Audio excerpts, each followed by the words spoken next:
Hello beautiful people, আমি বলতেছি যে সন্ধ্যা হয়ে গেছে, আজকের গোসল করবো না, ভালো লাগতেছে না। তো আমার মা কী করলো, বুদ্ধি করে আমার মুখে ওই ডিম, তারপর হচ্ছে বেসন, তারপর হচ্ছে হরলিক্স, তারপর হচ্ছে আরও কী বললো, চিনি, মধু, এগুলো সব কিছু দিয়ে একটা পেস্ট তৈরি করে নিজে মাখছে। আমাকে বলে আয় তোরে মাখাইতে, তোর মুখে প্রচুর ময়লা, এগুলো দিলে ময়লা উঠে যাবে। সেজন্য উনি বুদ্ধি করে এগুলো আমার দেখো আমার পুরো মুখে ডলে, নিজের হাতে ডলে ডলে আমার পুরো মুখে মাখিয়ে দিচ্ছে। শুধু মুখে না, মুখের সাথে সাথে গলাতেও মাখিয়ে দিচ্ছে। একদিকে খারাপ লাগতেছিল যে গোসল করবো, তারপর এগুলো মাখলে তো গোসল করতেই হবে, এটা আমার আম্মার বুদ্ধি যে গোসল করতেই হবে এগুলো মাখলে।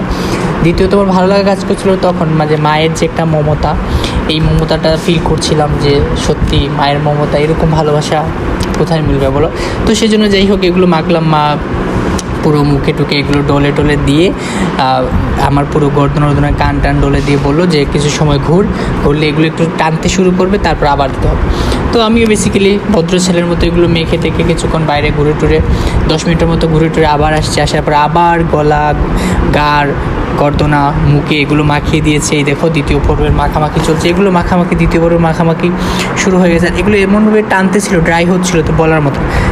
যাই হোক সব কিছু মেখে ওকে বললাম যে আর দিও না, মুখে পিঁপড়া উঠে যাবে, এগুলো দিয়েছো, চিনি দিয়েছো, মধু দিয়েছো, নির্ঘাত মুখে পিঁপড়া উঠে যাবে, এগুলো বলে টলে সব কিছু শেষ করে তারপর এগুলোকে আমি এখন ওয়াশরুমে চলে গেলাম। শুধু মুখ ওয়াশ করিনি, পুরো শরীরই ওয়াশ করতে হয়েছে এগুলোর জন্য। সেটা সত্যি একটা ভালোই একটা ফল পেলাম, মুখ থেকে প্রচুর ময়লা বের হলো। তারপর আমার মুখের মধ্যে ছোটো ছোটো পিম্পলের মতো হয়, এগুলো দেখলাম প্রায় ওটা কালো কালো হয়, যে এগুলো উঠে গেলাম।